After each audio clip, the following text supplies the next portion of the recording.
Encontros com a Verdade. Elisa Macelli. Amor e Equilíbrio Audiobook. Terceira parte. Precisa entender também que agora neste momento, tudo de material que conquistou não tem valor algum. Se não conseguirmos que ele faça isso, será muito difícil podermos ajudá-lo. Que vai acontecer com ele? Provavelmente continuará fugindo das imagens que o perseguem. Marina olhou para Jaime e perguntou: "Você viu alguma coisa?" "Não." Jaime respondeu assustado. "Também não vi." "A que imagens está se referindo, Ademir?" "Quem poderá responder a essa pergunta é você, Irene." "Eu?" "Sim, você. Foi companheira dele por muito tempo e sabe exatamente onde tudo começou. Continue contando a sua história." Algumas horas depois, Susana voltou a telefonar e disse: "A família concordou com a condição de que ninguém fique sabendo." "Está bem, vou falar com o Leopoldo e telefono em seguida para você." Desliguei o telefone e ele, ansioso, perguntou: "O que sua irmã disse?"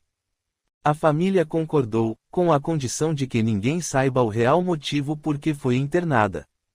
Ele pensou um pouco e disse: "Está bem, telefone para Susana e diga que ela pode ir amanhã às 8 horas no hospital. Diga à moça que ela precisa fazer jejum de 12 horas. Farei o procedimento. Vai fazer o aborto, Leopoldo." "Por essa quantia eu faria qualquer coisa, Irene. Mas é contra a lei." "Sei disso. Não se preocupe, tomarei toda precaução para que ninguém fique sabendo e minhas clientes também não saberão, pois essa moça fará questão de manter tudo em segredo. Não terá problema algum. Não é das leis dos homens que estou falando, mas da lei de Deus." Ele me olhou com cara de espanto e rindo, disse: "Ora, Irene, que lei, que Deus? Se Deus existisse, não permitiria que uma mulher ficasse grávida sem desejar. Sou um cientista, não acredito em Deus e em nada dessas bobagens. A única força que conheço é a do dinheiro.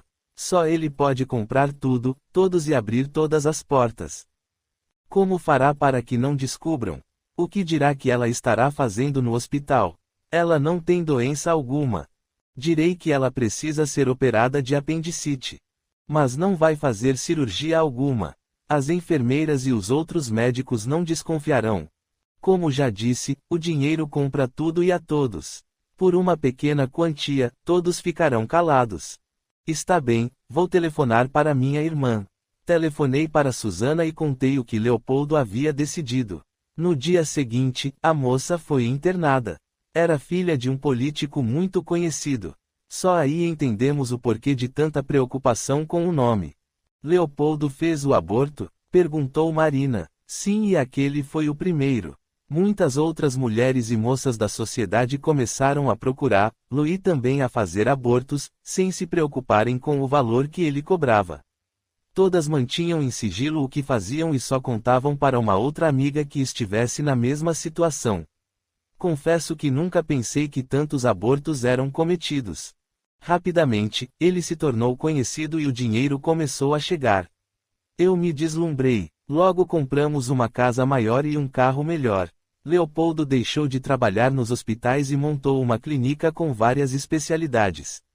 Ele, na aparência, atendia como clínico, porém o que fazia mesmo e onde ganhava muito dinheiro era com os abortos.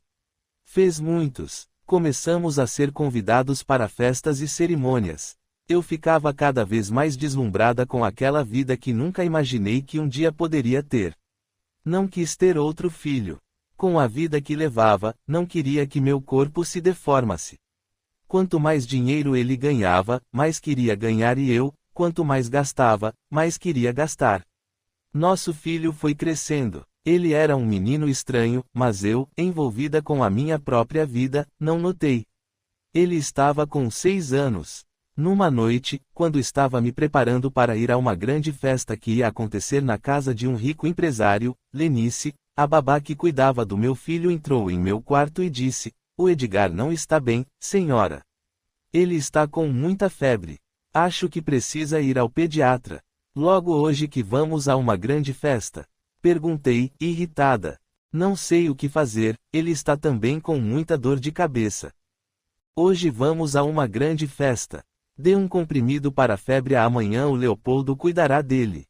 A babá, seguindo minha orientação, fez exatamente isso. Não comentei com Leopoldo e fomos à festa. Quando voltamos, já de madrugada, a babá continuava nervosa e assim que entramos em casa, ela disse: "O Edgar não está bem, a dor de cabeça e a febre continuam." Leopoldo olhou para mim e perguntou: "Que está acontecendo com ele, Irene?" "Não sei, antes de sairmos a Lenice me disse que ele estava com dor de cabeça e com febre. Disse a ela para dar um comprimido e que amanhã, você cuidaria dele." "Por que não me contou?" perguntou, nervoso, indo em direção ao quarto de Edgar. Eu, acompanhando-o, respondi: "Estava na hora de sairmos para a festa. Não devia ter feito isso, Irene, febre e dor de cabeça pode ser muito grave." Fiquei calada, não achava que poderia ser algo grave. Edgar, embora fosse um tanto estranho, gozava de boa saúde. Entramos no quarto. Leopoldo o examinou e, assustado, disse: "Precisamos levá-lo agora mesmo para o hospital. Tomara que não seja tarde demais." "O que ele tem, Leopoldo?" "Pelo que pude examinar, ele pode estar com meningite." Ao ouvir aquilo, perguntei assustada: "Meningite? Não pode ser." Eu era enfermeira e sabia o que aquela palavra significava. Ele, preocupado, disse: "Sim, pode ser, mas agora não podemos perder tempo. Vou telefonar para o Leonel, ele é neuro e examinará Edgar. Contarei o que ele está sentindo e do que estou desconfiado. Enquanto isso, enrole Edgar em um cobertor e vamos bem depressa." Ajudada por Lenice, enrolamos um cobertor em Edgar. Logo depois, Leopoldo voltou dizendo: "O Leonel vai nos encontrar no hospital. Agora vamos, não podemos perder tempo." Fomos para o hospital. Quando chegamos, o neurologista já estava lá e, após examinar Edgar, disse: "Você tinha razão, Leopoldo. Pelo exame que fiz, pude constatar que pode ser mesmo meningite. Precisamos fazer alguns exames de laboratório para termos certeza." Enquanto retiravam o material para ser examinado, eu, desesperada, chorava sem parar. Não entendia nem aceitava que algo como aquilo estivesse acontecendo em minha casa e com o meu menino. Leonel administrou um remédio e nos disse: "Agora, só precisamos esperar o resultado do exame. Por enquanto, ele está bem. Vamos rezar a Deus para que não seja meningite." Saí para a sala de visitas, onde havia 2 sofás e um espelho preso em uma parede. Olhei o espelho e só ali pude ver que estava ainda com o lindo vestido de festa. Fiquei com muita raiva e pensei: se não tivesse querido tanto ir àquela festa, teria dado atenção para o que Lenice me disse e meu filho não estaria ali, naquela cama. Passamos a noite toda ali, esperando o resultado dos exames. No dia seguinte, logo pela manhã, Leonel veio ao nosso encontro, dizendo: "Infelizmente, foi confirmado. Edgar está mesmo com meningite. Vamos iniciar o tratamento e torcer para conseguirmos salvar a sua vida, embora saibamos que mesmo que isso aconteça, não poderemos evitar alguma sequela, se ela se manifestar." Sabíamos, mas não nos importavam as sequelas. Queríamos o nosso menino, vivo e feliz. Eu e Leopoldo ficamos o tempo todo ali.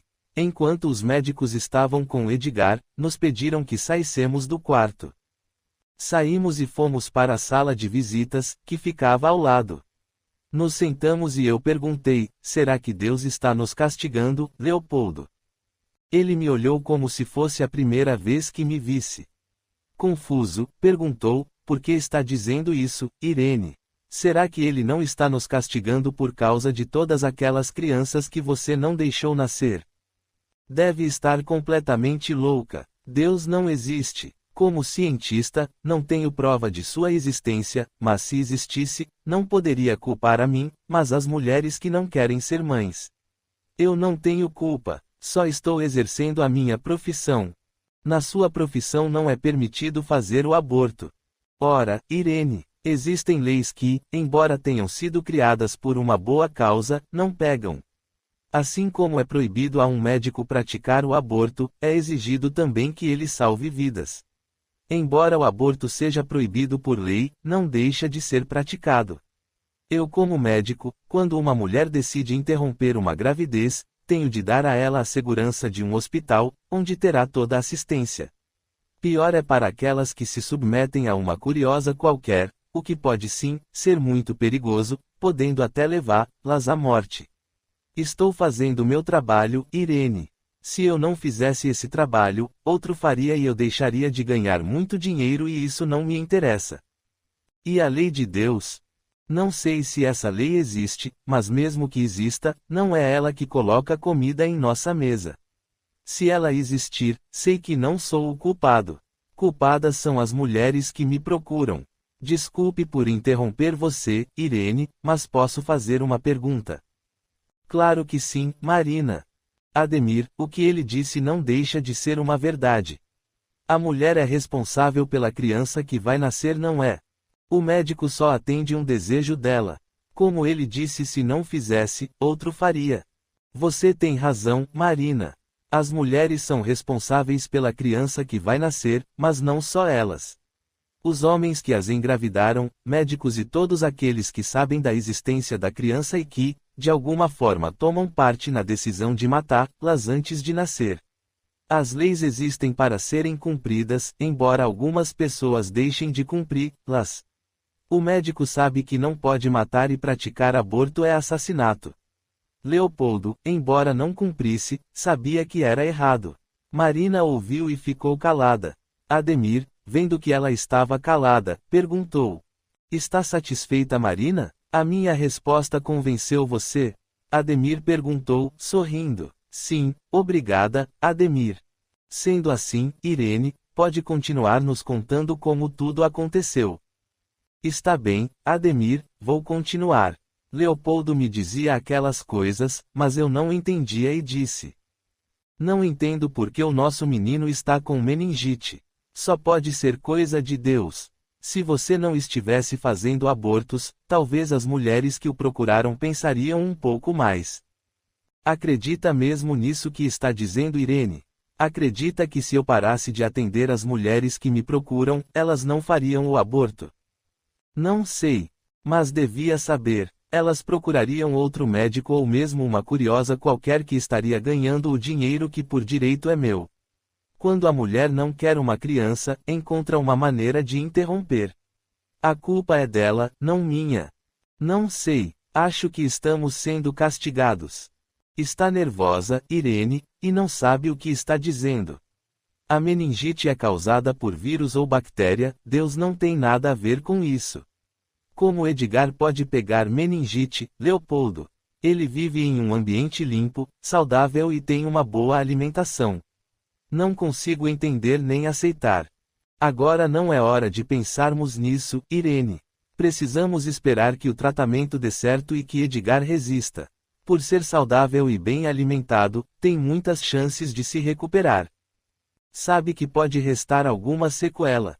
Sei disso, espero que nada aconteça e que ele se recupere totalmente, mas se acontecer, se ficar alguma sequela, outra vez, graças ao dinheiro que você disse que ganho, desonestamente poderemos dar a ele um ótimo tratamento. Fiquei calada, pois no íntimo, achava que ele tinha razão. Realmente, se meu filho ficasse com alguma sequela, graças ao muito dinheiro que tínhamos, poderíamos lhe dar um ótimo tratamento. Você pensou nisso, Irene? Sim, Marina, pensei. O tratamento deu certo e o médico conseguiu afastar o risco de morte, mas uma sequela restou. A bactéria atingiu o cérebro e Edgar nunca mais conseguiria ouvir ou falar. Quando recebi a notícia de que ele estava fora de perigo, fiquei feliz e ao mesmo tempo triste por saber que ele ficaria naquela situação. O médico disse: Não fique assim, Irene, existem boas escolas que ensinarão ao Edgar como conseguir se comunicar. Ele poderá ter uma vida normal. Como normal, ele aprenderá a falar por sinais ou a ler lábios, mas quantas pessoas entendem a linguagem dos sinais? Ele nunca terá uma vida normal. Tem razão, mas nada podemos fazer contra isso. O que fiz e o que me deixou muito feliz foi ter conseguido evitar que ele morresse. Agora, daqui para frente, tudo dependerá de vocês. Ele está vivo e isso é o que importa. Leopoldo, ao receber a notícia, assim como eu, ficou feliz por Edgar ter escapado da morte, mas ao mesmo tempo triste pela sequela que restou e disse: Obrigado, Leonel, por toda a sua dedicação. Meu filho está vivo e é isso o que importa. Vou encontrar o melhor tratamento para que ele possa aprender a se comunicar. Marina, ao ouvir aquilo, disse angustiada: ele tinha razão, mas mesmo assim não deixava de ser triste. Uma criança tão pequena, pagando pelos erros dos pais. Isso não é justo. Marina, não existe injustiça, só acerto de contas, e Edgar não ficou daquela maneira por causa dos pais, mas para seu próprio aprendizado. Mesmo que os pais fossem outros e agissem da melhor maneira, isso aconteceria. Sei disso, Donata, mas mesmo assim, custo a aceitar. Com o tempo você vai entender e aceitar. Tudo está sempre certo e, embora muitas vezes não pareça, é sempre para o melhor. Irene chorava e Donata disse: Vamos parar um pouco, Irene. Você está nervosa. Irene sorriu e concordou. Capítulo 6. Amor ao próximo. Após alguns minutos e depois de respirar fundo, Irene, deixando que as lágrimas caíssem, continuou falando. Levamos Edgar para casa. Ele estava desesperado, porque queria falar e não conseguia, e muito mais ainda por não poder ouvir. Conversamos com ele e o matriculamos em uma escola para surdos, mudos.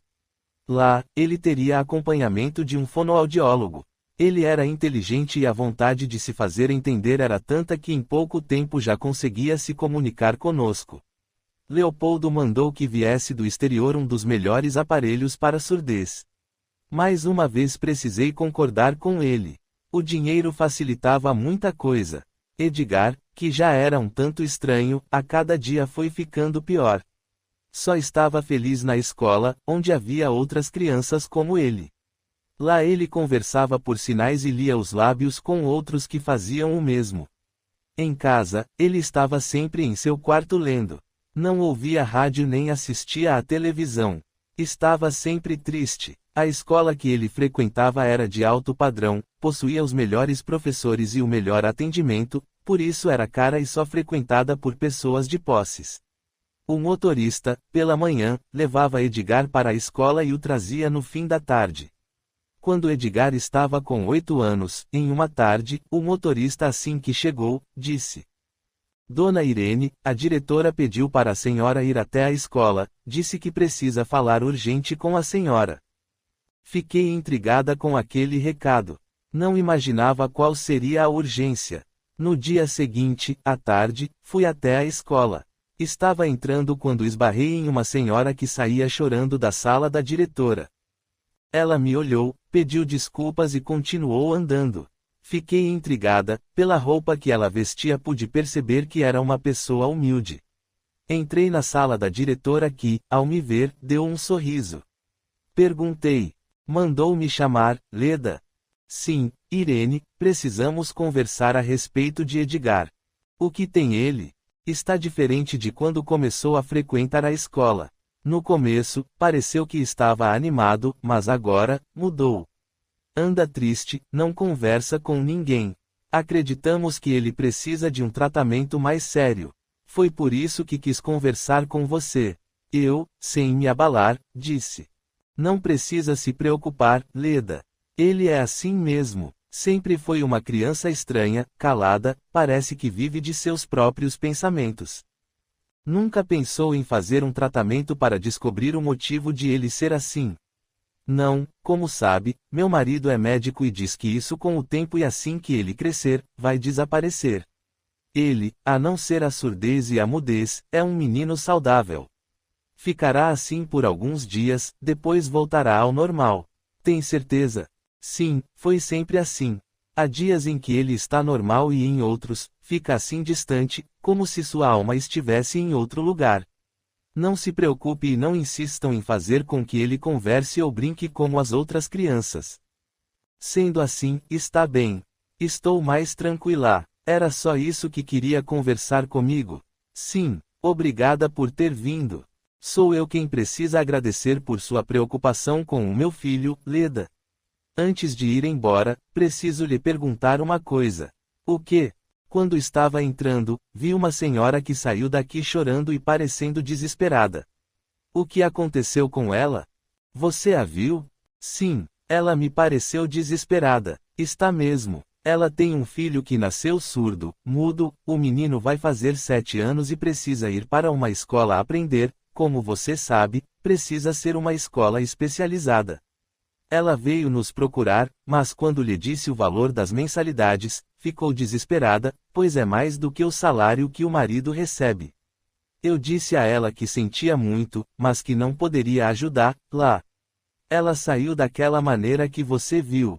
Ao ouvir, lá dizendo aquilo, outra vez precisei concordar com Leopoldo.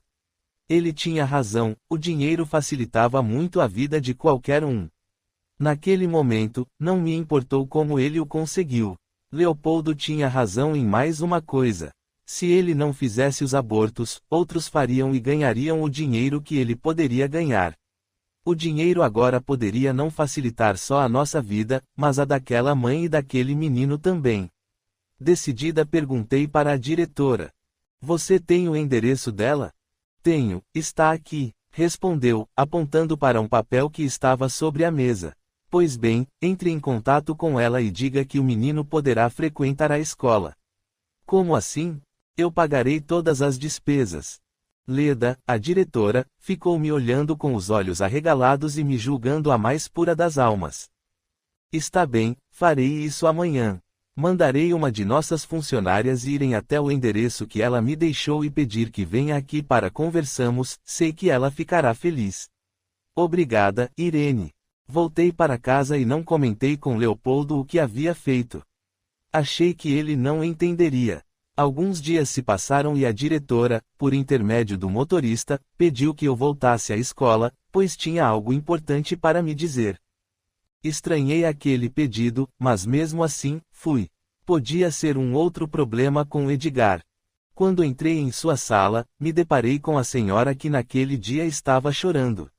Entrei, nós nos cumprimentamos e ela, emocionada, disse: Pedi a dona Leda que a chamasse, pois preciso agradecer a senhora pelo que fez ao meu filho. A senhora é uma santa, um anjo que Deus colocou em minha vida. Muito obrigada e que Deus a abençoe. Fiquei emocionada e sem saber o que dizer. A mulher continuou. Foi Deus que fez com que a gente se esbarrasse naquele dia. Ele precisava me ajudar e usou a senhora como instrumento. Eu estava feliz e emocionada, mas fiquei calada, apenas sorri. Realmente, não sabia o que dizer. Depois de ouvir muitos elogios, despedi-me e fui para casa. Não conseguia me esquecer do rosto daquela mulher.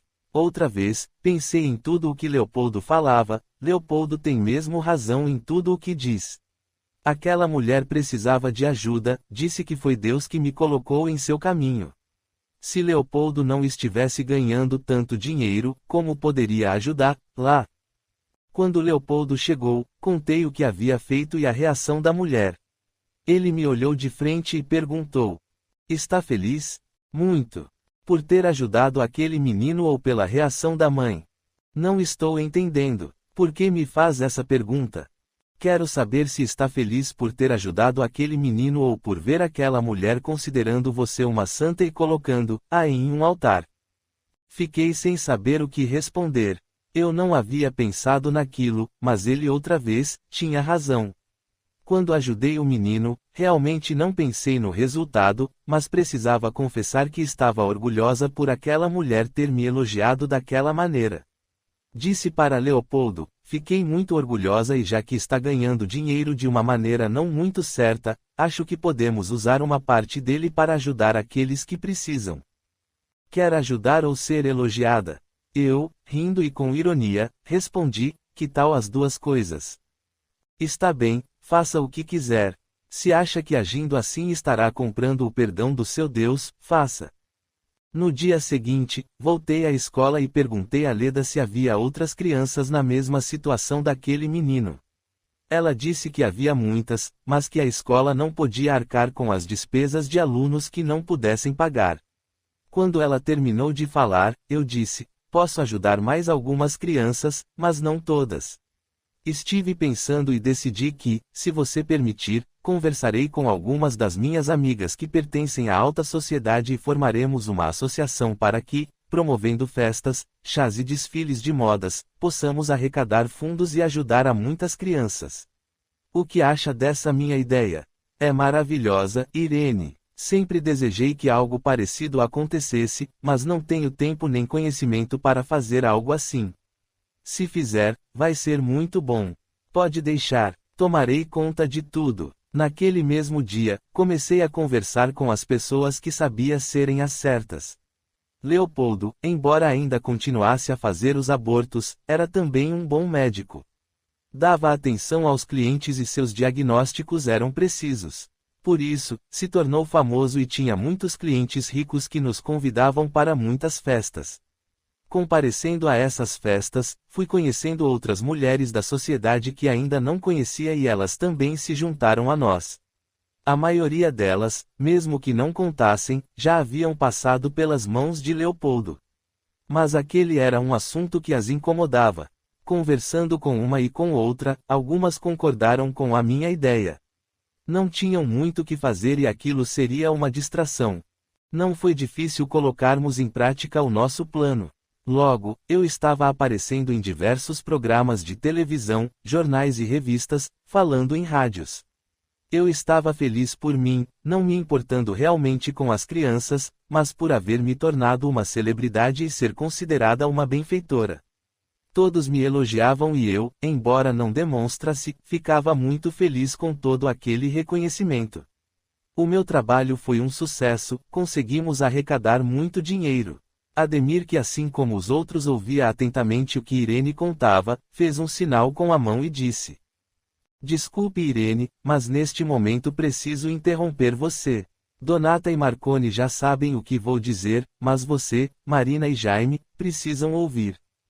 Estou curiosa e desejo fazer algumas perguntas. Só estava esperando a Irene terminar de contar. Imaginei que estivesse, Marina. E você, Jaime, também não está com dúvidas?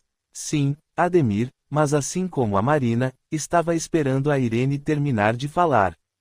Antes que ela continue, preciso falar algo muito importante que está acontecendo aqui e que, talvez não tenham percebido.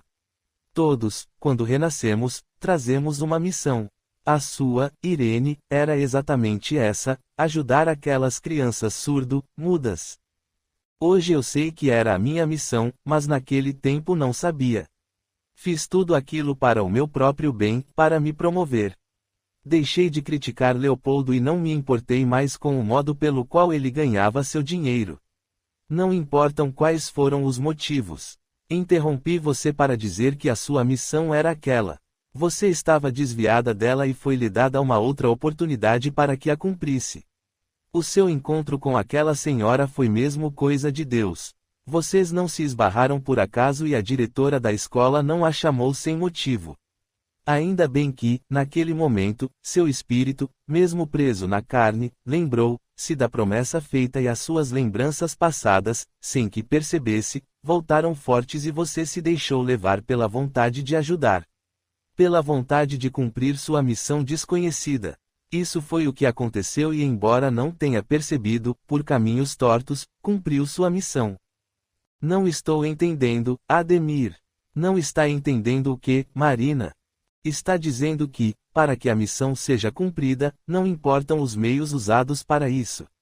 Que, por causa da missão, não importava que Leopoldo continuasse praticando abortos? Não foi isso o que disse.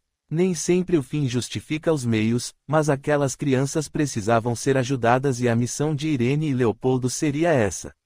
Leopoldo não precisaria ter tomado esse caminho. Ele, como você disse, Irene, se tornou um ótimo médico. Seus diagnósticos precisos, com o tempo, o tornariam um médico de renome, podendo assim, ter todo o dinheiro que precisasse. Com ele, poderia ajudar as crianças, mas ele não teve calma para esperar e se desviou. Sempre que renascemos, além de nossa missão, temos também de superar nossas dificuldades. Essas dificuldades nos aparecem para que possamos nos libertar delas. Provavelmente em outras vidas, Leopoldo sempre deu muito valor ao dinheiro e ao poder. Nesta, a facilidade de conseguir dinheiro lhe foi apresentada e ele, infelizmente, a seguiu, sem se preocupar com o que precisaria fazer e como. A missão que trazemos terá toda a ajuda para que possa ser cumprida. Por isso, embora seus motivos, Irene, tenham sido para se promover ou pelo orgulho, você estava cumprindo sua missão. Era sabido que, mais tarde ou mais cedo, tanto você como Leopoldo entenderiam que estavam distantes da luz e que precisavam voltar. Você descobriu, não foi, Irene? Sim, Ademir. Eu continuei na minha vida de festas e adorando quando as pessoas me elogiavam. Aquilo para mim era a glória. Com o tempo, já não fazia mais pelas crianças e não me importava se após eu ministrar uma palestra, as pessoas davam ou não dinheiro.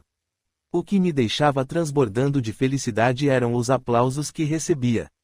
Com aquela vida que levava muito pouco ou quase nenhuma atenção dava a Edgar. Ele já estava com 15 anos e continuava sempre da mesma maneira. Era calado e parecia que a única coisa que fazia era pensar. Nunca parei para me perguntar se meu filho tinha um problema mais sério. Estava muito mais preocupada com o momento de glória que estava vivendo. Em uma manhã, eu acordei cedo. Precisava me preparar para sair, pois participaria de um programa de rádio.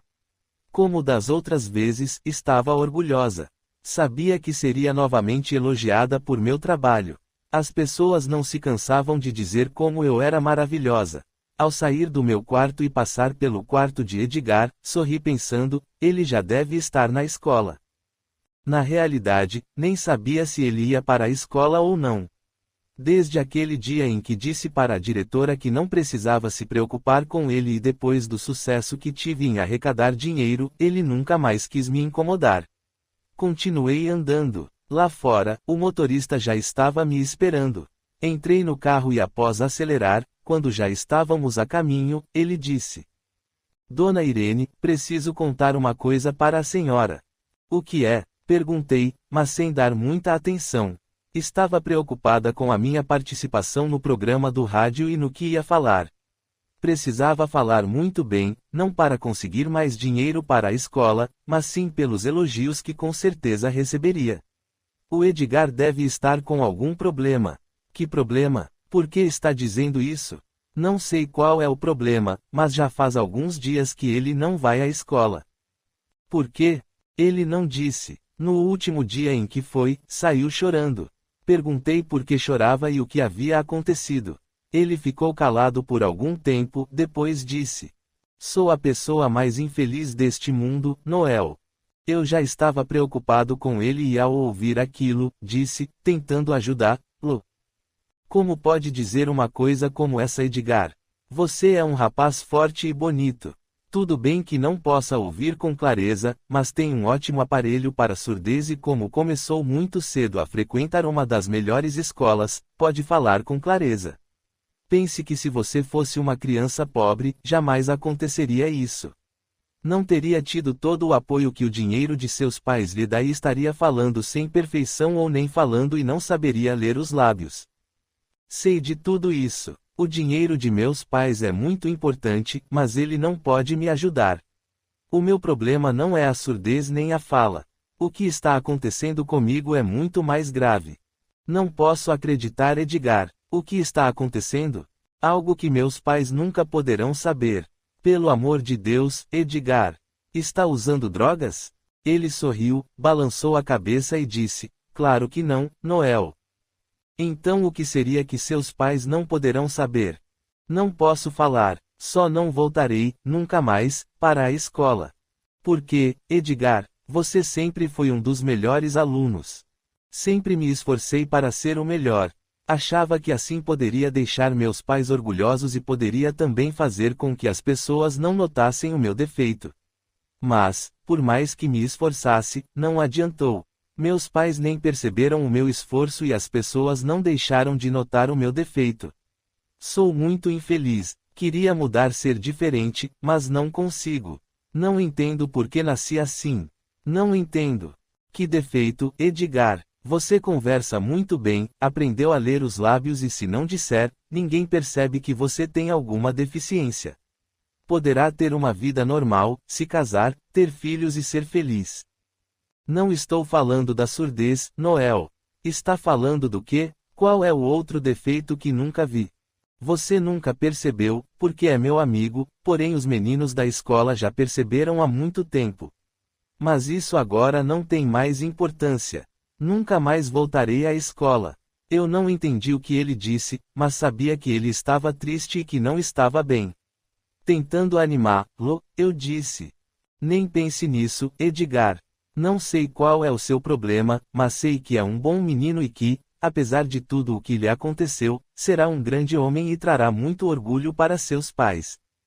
Ele apenas sorriu e continuou o resto do caminho em silêncio. Eu, sem entender, continuei dirigindo o carro. Não sei do que está admirado, Noel. Ele sempre foi calado, se me lembro bem, desde quando tinha 6 ou 7 anos. Quando voltar vou conversar com ele. Agora vamos, estamos atrasados.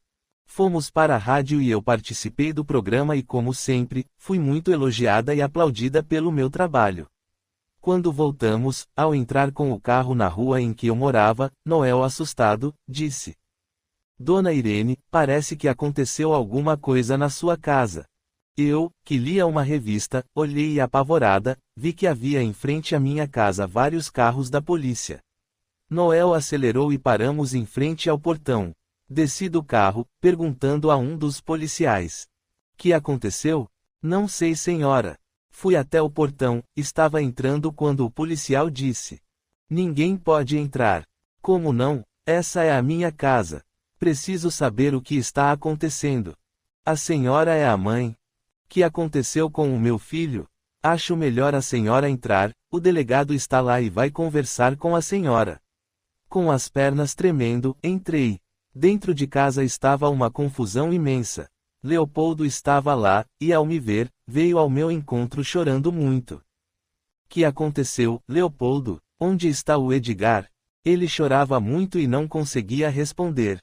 Abriu os braços e me abraçou com força.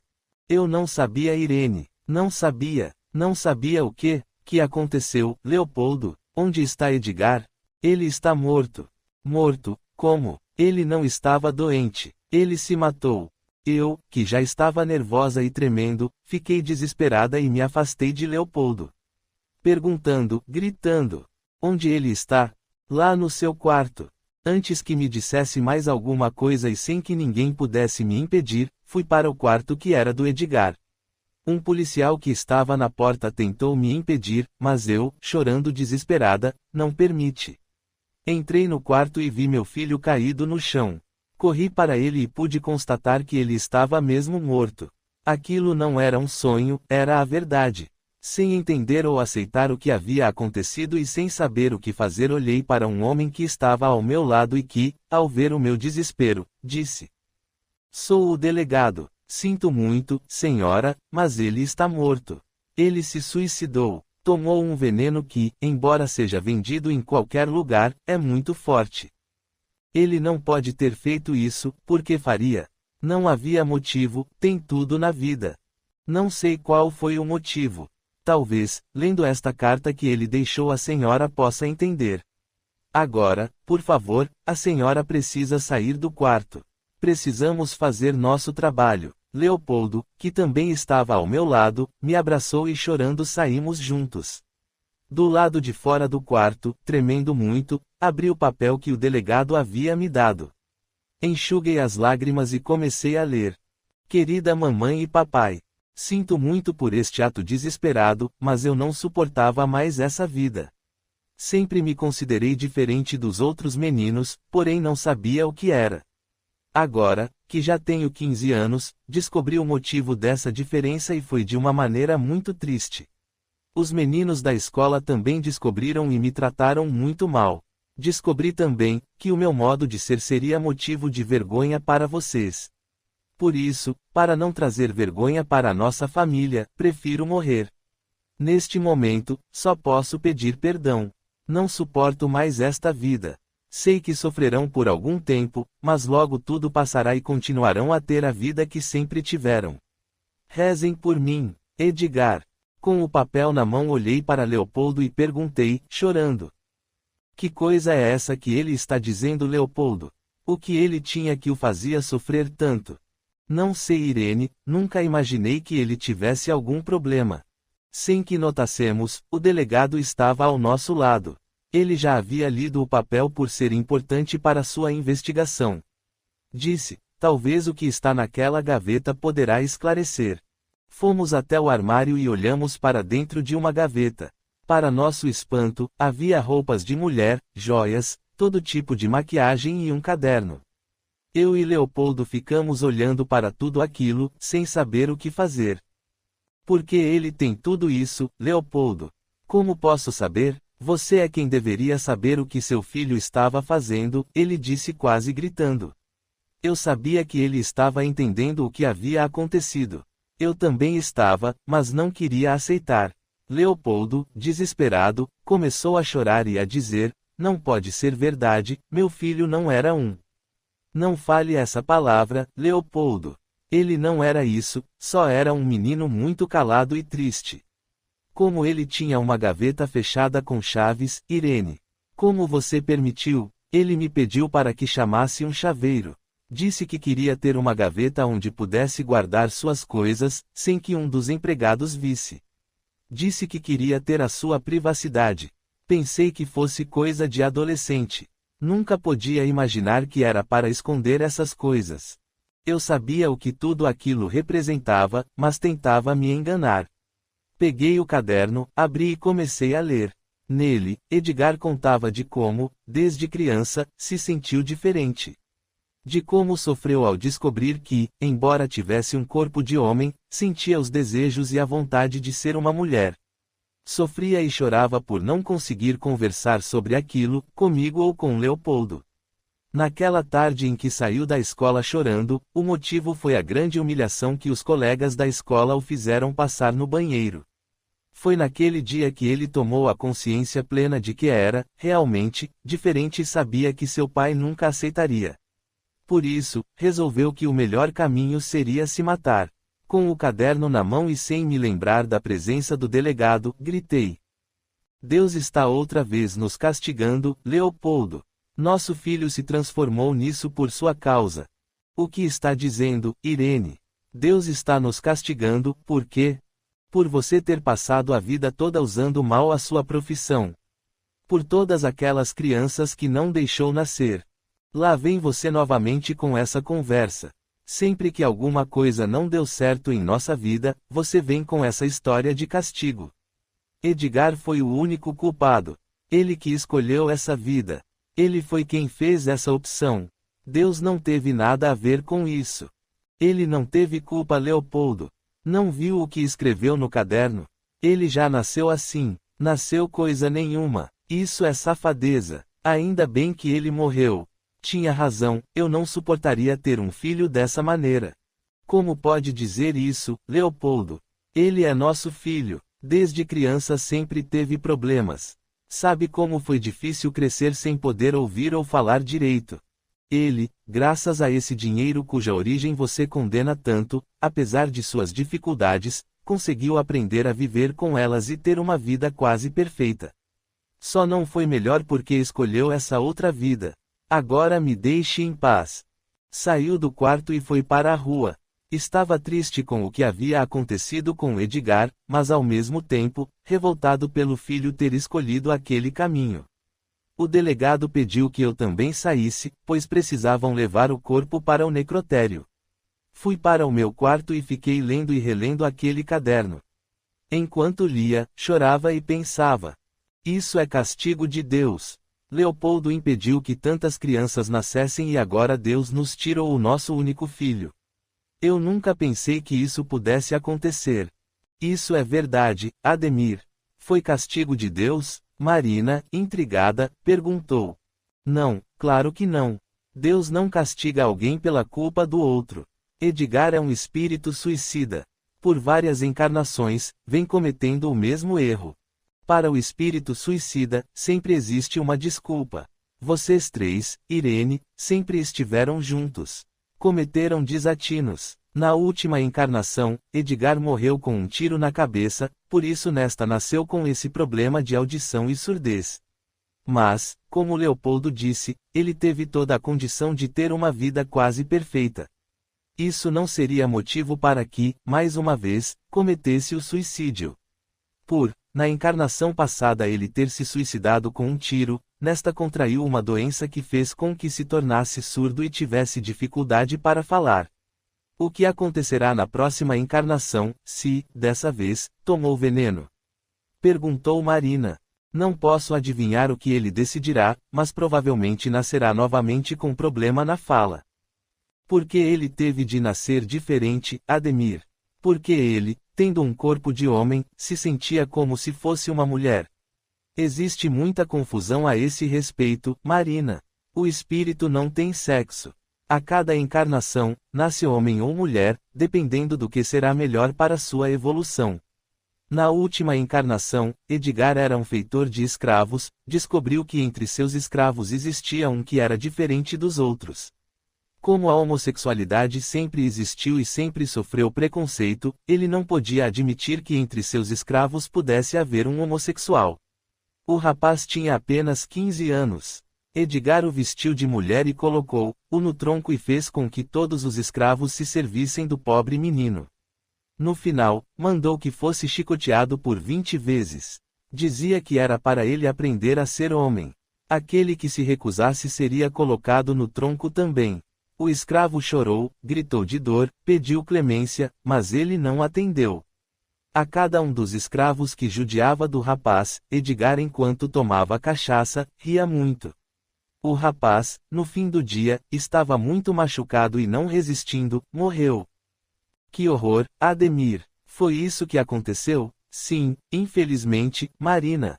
Mas, como acontece com todos, um dia chega a hora de se enfrentar a verdade e a verdade a cada um pertence. Edgar morreu e outra vez, pelo suicídio. Ele não suportou haver sido abandonado pelos escravos, quando da libertação destes, e perdeu toda a sua fortuna. Não tendo fé em um Deus que é Pai e que nunca nos abandona, deu um tiro na cabeça.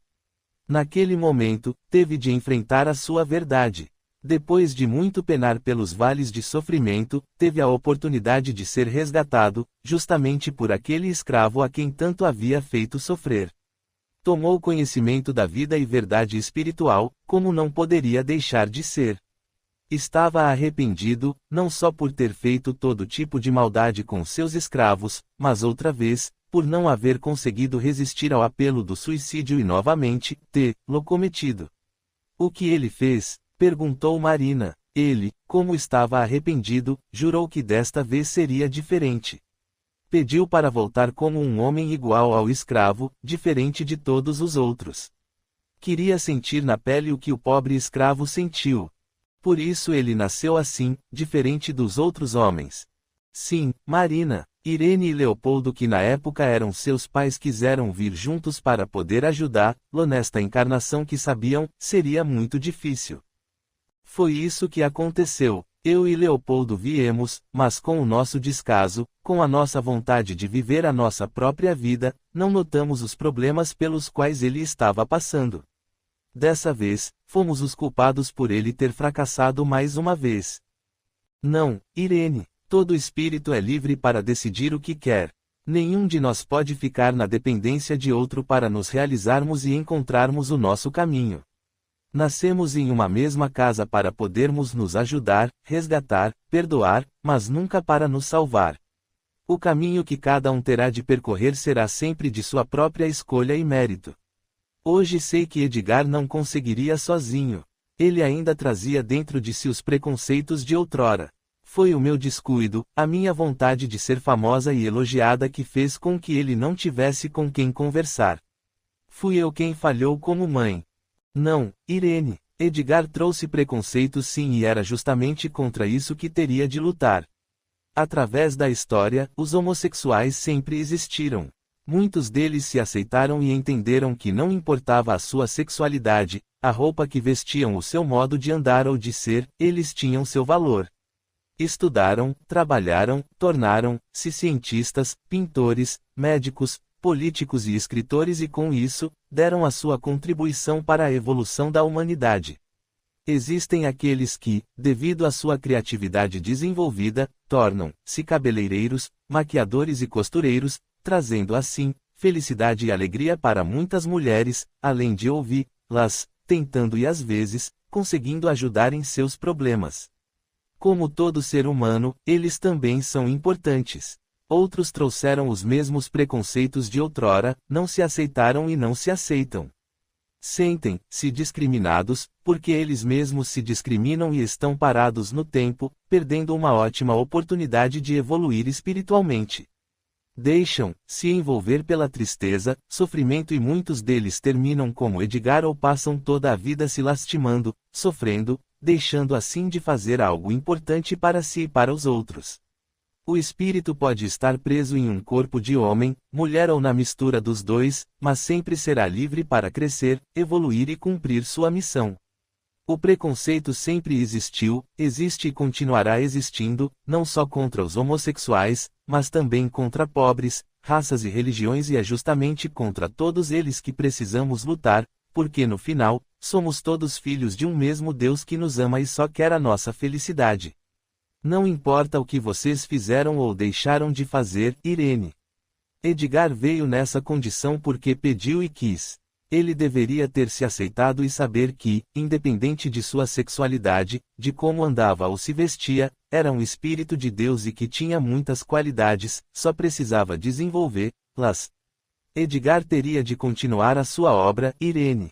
Ele poderia ser um ótimo professor para outras crianças como ele, mas infelizmente como das outras vezes, fracassou.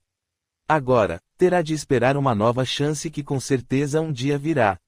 Mas a homossexualidade é considerada imoral, Ademir. A moralidade é algo mutante, Marina. Muito do que ontem foi considerado imoral, hoje não é mais. Ontem, a mulher vivia sob a tutela do homem.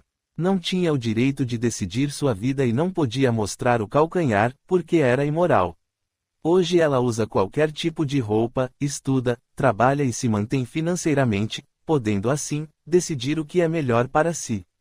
Ontem, o negro não podia andar na mesma rua do branco ou frequentar os mesmos lugares, porque era considerado imoral. O negro era considerado um ser inferior que não conseguia viver sem um dono nem dar sua opinião sobre qualquer coisa. Diziam até que ele não tinha alma.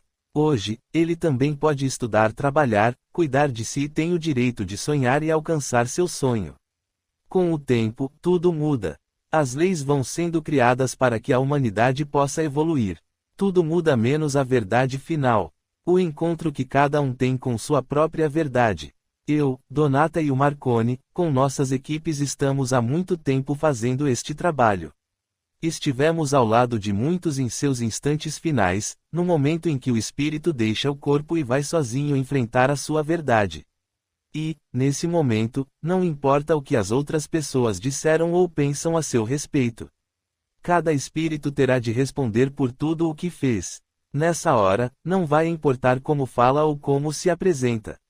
Muitos, nessa hora, enquanto estão sendo pranteados e homenageados na terra, estão enfrentando sua verdade. O homossexualismo é condenado pela Bíblia. Todos nós que a estudamos sabemos disso. Será, Jaime? Jesus veio para nos ensinar. Ele nos ensinou o amor e a caridade. Ensinou que deveríamos nos perdoar. Não podemos nos esquecer de que os evangelhos foram escritos 60 ou 70 anos depois de sua morte e aqueles que escreveram não conheceram Jesus. Não viverão na mesma época. Por isso, muita coisa desapareceu. Não podemos nos esquecer de que, daquele tempo até agora, houve a Inquisição, quando muitos livros e pergaminhos foram destruídos, portanto muito do que ele disse foi perdido. Está dizendo que a Bíblia é mentirosa? Não, de maneira alguma. Estou dizendo que muita coisa foi perdida. Outros evangelhos existem, e um dia, serão descobertos. Neles, outras verdades surgirão. Mas o mais importante está escrito. Jesus veio para nos ensinar. Entre outras coisas disse, amais ao próximo como a ti mesmo. Ele não disse, amai ao próximo desde que ele não seja rico ou pobre, negro ou branco, amarelo ou índio, católico ou protestante, espírita ou umbandista, judeu ou muçulmano, culto ou ignorante. Nem os que praticam tantas outras religiões que existem pelo planeta.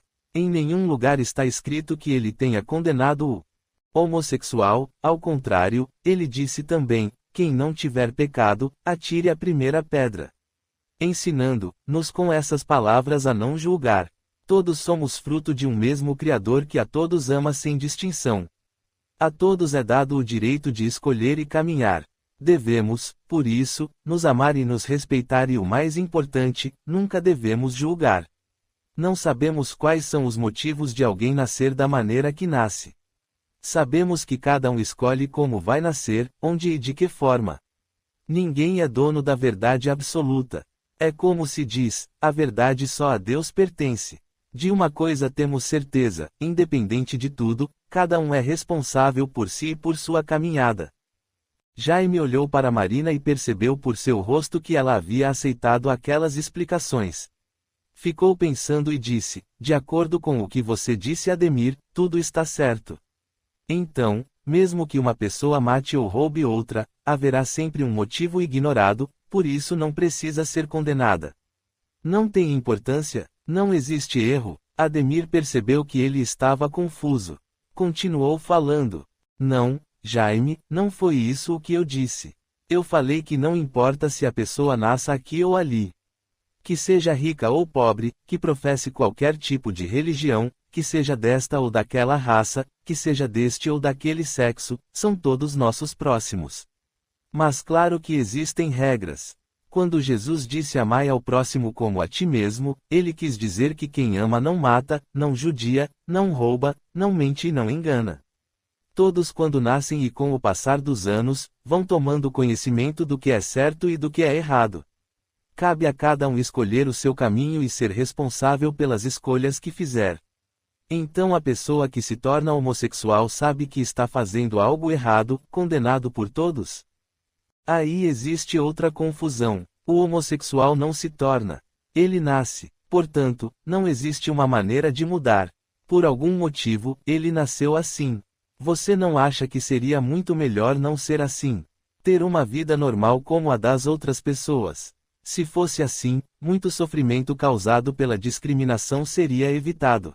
Felizes aqueles que se aceitam e conseguem provar ao mundo e a si mesmos que são um espírito de Deus e que seu valor, inteligência e determinação não estão no sexo. Assim, podem aprender e caminhar para a luz. É muito difícil para eu entender e aceitar tudo isso. Fui criado em um lar muito conservador. Meus pais eram muito religiosos e por isso tudo o que se fizesse era condenado pela Bíblia e considerado errado. Jamais poderia me imaginar ou me aceitar como um homossexual. Ademir sorriu e disse: entendo que você esteja confuso, Jaime. Mas, com o tempo, vendo como as pessoas se encontram na hora de enfrentarem sua verdade, se lembrará do que eu disse agora. Foi por isso que nós fomos convidados a participar desta equipe, Ademir. Sim, como esta existem muitas outras espalhadas por todo o planeta. Não porque somos espíritos iluminados, mas sim para aprender, entender e ajudar o espírito em seu momento final. Quando desencarnam, outros irmãos o conduzirão para um lugar pré-determinado. Não disse que vocês iam aprender muito. Marconi disse sorrindo e olhando para Jaime e Marina. Ela disse: tem razão, Marconi. Como aprendemos? Na última encarnação eu era um homem, considerado por todos, de bem. Na realidade, não era tanto assim e quanto tive de enfrentar a minha verdade, assim como aconteceu e acontece com tantos outros, me assustei e fui trabalhando em uma equipe como esta que aprendi muito. Todos nós aprendemos, Marconi. Isso acontecerá com vocês dois também, Ademir disse, olhando para Jaime e Marina. Estou começando a acreditar que, embora não possa ajudar, com as pessoas doentes vou mesmo aprender muito. Só uma coisa está me intrigando, Ademir. O que é Marina? Se Irene morreu antes de Leopoldo, porque ele não se admirou ou se assustou ao vê-la novamente. Leopoldo estava há vários dias naquilo que se costuma chamar de estado de coma. Seu espírito, embora reagisse, sabia que estava chegando a hora. Ele queria escapar e encontrar um caminho, quando viu Irene, aquela que esteve ao seu lado por tanto tempo. Achou que a ajuda chegara e não se lembrou de que ela havia retornado antes dele. Quando ela fez com que se relembrasse do passado, foi que ele entendeu. Obrigada por esse esclarecimento, Ademir. Também estava intrigada, só não quis perguntar. Ademir riu e disse: isso é próprio do ser humano, ele deixa sempre que os outros façam suas perguntas ou resolvam seus problemas, Irene. Irene, envergonhada por reconhecer que o que ele estava dizendo era verdade, baixou os olhos. Não precisa ficar assim, Irene. Não estou recriminando você, estou apenas mostrando uma realidade. Foi por reconhecer que era verdade que fiquei envergonhada. Estou preocupada com Edgar, poderei ajudá-lo? Claro que sim, Irene. Sempre poderemos ajudar e ser ajudados. Sabe onde ele está? Sei. Conseguiu fazer com que ele a veja? Não, Ademir. Ele está muito envolvido nas sombras. Então, ainda não chegou a hora. Ele terá muito tempo para pensar e quando chegar a hora, a própria luz lhe avisará Irene, e nesse dia, poderá buscá-lo e com todo o carinho o acolher.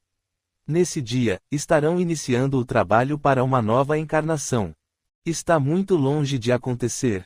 Ademir começou a rir e respondeu: você está parecendo os encarnados quando acham que uma pessoa quando morre vira santo, por isso pode tudo e sabe tudo. Não sei responder a essa pergunta, Marina. Você é um espírito iluminado. É o chefe de uma equipe valiosa como esta. Para isso, deve ter muito valor e merecimento. Novamente ele riu e disse: as aparências enganam. Não sou diferente em nada de vocês ou de quase todos. Tenho meus acertos e meus erros. Como todos, estou caminhando e aprendendo a cada dia. Este meu trabalho não me foi dado por bom comportamento ou por ter muita luz. Foi-me dado para que eu aprenda mais e possa ensinar a outros e posso garantir a você que ainda tenho muito que aprender. Posso perguntar mais uma coisa, Irene? Claro que pode, Marina. Que aconteceu depois daquele dia? Vocês mudaram de atitude? Eu, sim. Pensei e chorei por muito tempo. Não conseguia aceitar a morte do meu filho e julgava-me culpada. Continuei meu trabalho, mas agora, com a intenção só de ajudar.